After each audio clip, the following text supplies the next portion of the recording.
എല്ലാവരും കാത്തിരുന്ന ആ കലാശപ്പോരിന് അങ്ങനെ കളമൊരുങ്ങുകയാണ്. പറഞ്ഞു വരുന്നത് ക്ലബ്ബ് വേൾഡ് കപ്പിന്റെ ഫൈനൽ മത്സരത്തെ പറ്റി തന്നെയാണ്. PSG vs Chelsea. നമുക്കൊക്കെ അറിയാവുന്നതാണ്, ഇത്തവണത്തെ ക്ലബ്ബ് വേൾഡ് കപ്പ് എന്ന് പറയുന്നത് വളരെ സ്പെഷ്യൽ ആയിട്ടുള്ള ഒരു ക്ലബ്ബ് വേൾഡ് കപ്പ് ആയിരുന്നു.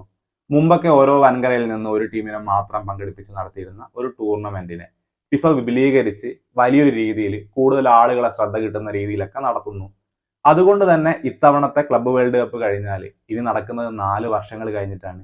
മുമ്പൊക്കെ ഓരോ വർഷവും നമുക്ക് കാണാൻ പറ്റിയ ഒരു ടൂർണമെന്റിനെ ഇനി 4 വർഷങ്ങൾ കൂടുമ്പോൾ ഒരു ഫിഫ ലോകകപ്പ് നടക്കുന്ന രീതിയിൽ തന്നെ ക്ലബ്ബ് തലത്തിൽ ഒരു ടൂർണമെന്റ് എന്നുള്ള രീതിയിൽ അതിനെ മാറ്റിയിരിക്കുന്നു. അതുകൊണ്ട് തന്നെ ഈ കപ്പിൽ ആര് വിജയിക്കുന്നു, അടുത്ത 4 വർഷങ്ങൾ ആ ക്ലബ്ബ് വേൾഡ് കപ്പിന്റെ ചാമ്പ്യന്മാരായി അറിയപ്പെടുന്നത് ആ ടീം തന്നെയായിരിക്കും. ചെൽസിയെ സംബന്ധിച്ചിടത്തോളം കഴിഞ്ഞ കുറച്ച് നാളുകൾ എന്ന് പറയുമ്പോൾ കഴിഞ്ഞ സീസണുകളായിട്ട് അവര് വളരെ മോശം സ്റ്റേജിലൂടെ കടന്നുപോയ ഒരു സമയമായിരുന്നു.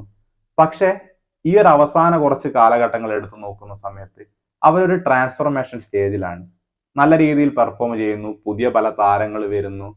അങ്ങനെ ഈ ക്ലബ്ബ് വേൾഡ് കപ്പിലേക്ക് എത്തുന്ന സമയത്തും ചെൽസിയെ വലിയ ഫേവറേറ്റുകളായിട്ടൊന്നും ആയിരുന്നില്ല തുടക്കത്തിലൊന്നും ആരും കണ്ടിരുന്നത്. പക്ഷെ പിന്നീട് ഓരോ സ്റ്റേജ് കഴിയുന്നതോടുകൂടി അവരുടെ സാധ്യതകളും അവരുടെ പ്രതീക്ഷകളും വർദ്ധിച്ചു വന്നു എന്ന് തന്നെ വേണം പറയാൻ. പ്രീ ക്വാർട്ടറിലാണെങ്കിൽ ബെൻഫിക്ക, ക്വാർട്ടറിൽ പാൽമിരാസ്, അതുപോലെ സെമിയിലാണെങ്കിൽ ഫ്ലൂമിനൻസ്, അങ്ങനെയുള്ള ടീമുകളൊക്കെയാണ് ചെൽസി പരാജയപ്പെടുത്തിയത്. ഇവരൊക്കെ അത്ര വലിയ ടീമുകളൊന്നും അല്ലെങ്കിലും മോശമില്ലാത്ത നല്ല രീതിയിൽ കളിക്കുന്ന ടീമുകളൊക്കെ തന്നെയാണ്. പക്ഷെ നേരെ തിരിച്ച് PSG കാര്യത്തിലേക്ക് വരുന്ന സമയത്ത് അവർക്ക് ക്ലബ്ബ് വേൾഡ് കപ്പിൽ നേരിടേണ്ടി വന്നത് വലിയ വലിയ ടീമുകളായിരുന്നു.